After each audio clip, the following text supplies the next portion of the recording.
What is up, my Christian Science Nation? We're going to be dropping some truth bombs today here on Moyst Gary, but before we jump into this episode, I want to remind you to hit that subscribe button, smash that like button, be sure to follow me on Twitter, Facebook, and MySpace, and like my pinned tweet so that you can get a chance to enter a $25 Amazon card gift giveaway.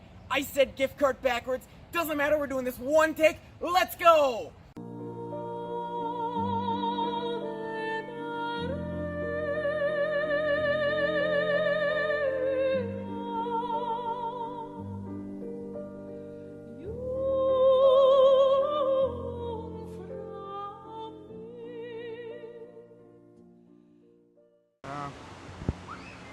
No, I'm not a Paul brother. No. I don't YouTube. Oh, hi. Didn't see you there. Today on Moyst Gary, we're going to be talking a bit about evolution. Moreover, we're going to be talking a bit about how we chart evolution and some of the problems that appear to be with our current system. I'll see you there.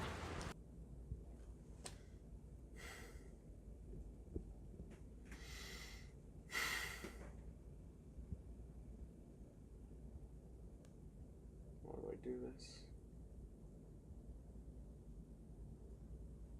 Well, I see you made it. As with the green screen behind me, we're going to be talking about a fairly recent discovery. Or not discovery, more just something we finally noticed. Cladistics is the traditional way that we chart evolution. It groups animals, or it divides animals into groups based on their closest common ancestors. Now, this is commonly thought to be a really darn good way to group animals, and it makes sense.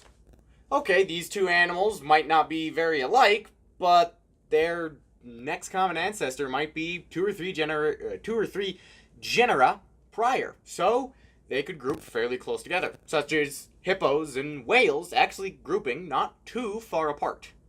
Can you correct me on that, mammal boy? You are correct. Okay, good. Now, with paleontology, we have a bit, well, cladistics is, and the study of evolution is very heavily based in paleontology. As while we can see what's going on currently with evolution, we can't really currently see what happened in evolution. So we have to look at the fossil record. Now, very technically, the fossil record doesn't actually prove evolution, because evolution is one species becoming another species, and the fossil record only shows us species. We cannot dig up a Tyrannosaurus rex fossil and watch it transmogrify into a hypothetical Tyrannosaurus gigas fossil. Though it can be evidence for us, especially if we look at, say, dinosaurs and the rise of birds, or reptiles and the rise of dinosaurs. Now, the European woods bison might be an odd animal to talk about after, jumping straight from dinosaurs to that, but it's important. The European woods bison is traditionally grouped with other bison. And this is obvious. Why wouldn't? I mean, look at that thing. It's a bison. Why wouldn't that be grouped with other bison? I mean, it might look a bit stockier than the North American plains bison. Looking at my analytics, a lot of my viewers are familiar with. But the bison is a bison is a bison, right? Right, that's what DNA tells us. Until we look at mitochondrial DNA. The mitochondria is only passed down on the mother's side. Spermatozoa do not carry mitochondria in them. So, if you look at only mitochondrial DNA, you'll get a direct look at the matriarchal lineage of whatever animal you're examining. And the mitochondrial DNA of the mitochondrial DNA of the wisent, or the European wood bison, is not from the genus bison.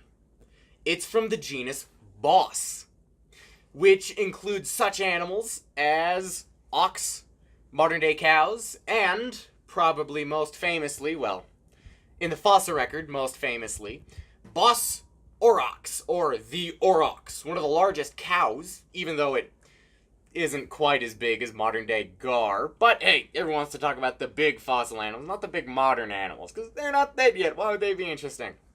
In fact, Bos aurochs is important, as it's hypothesized that Bos aurochs interbred with bison interbred with bison individuals to produce the modern day European woods bison. From what we can gather, about 25% of the females would have survived and been fertile. All of the males were infertile, and 75% of the females were infertile as well. But that 25%, over a long enough period of time, were able to continue producing. Now this sort of throws a wrench into things. No longer is evolution a nice splitting family tree that keeps getting finer and finer as the branches continue. Now these branches can split and then apparently converge back into each other. And this isn't just something that happens within bison. It's noted to have happened within macaques as well, a type of primate.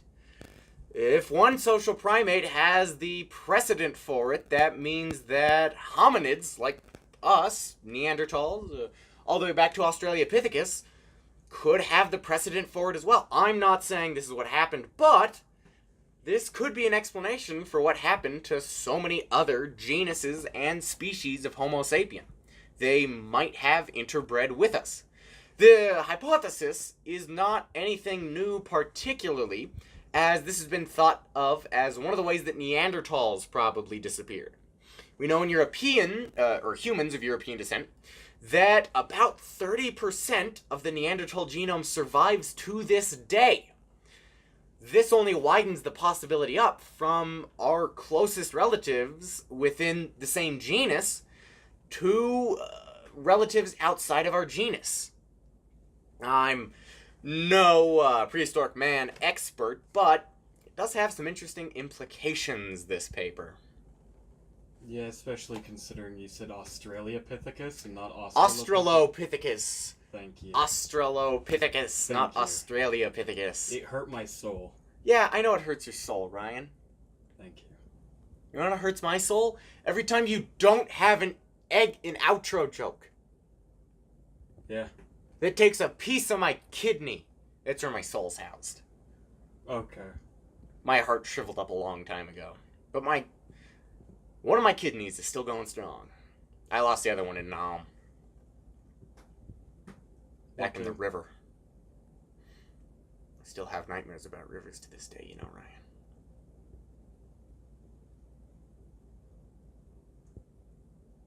Well,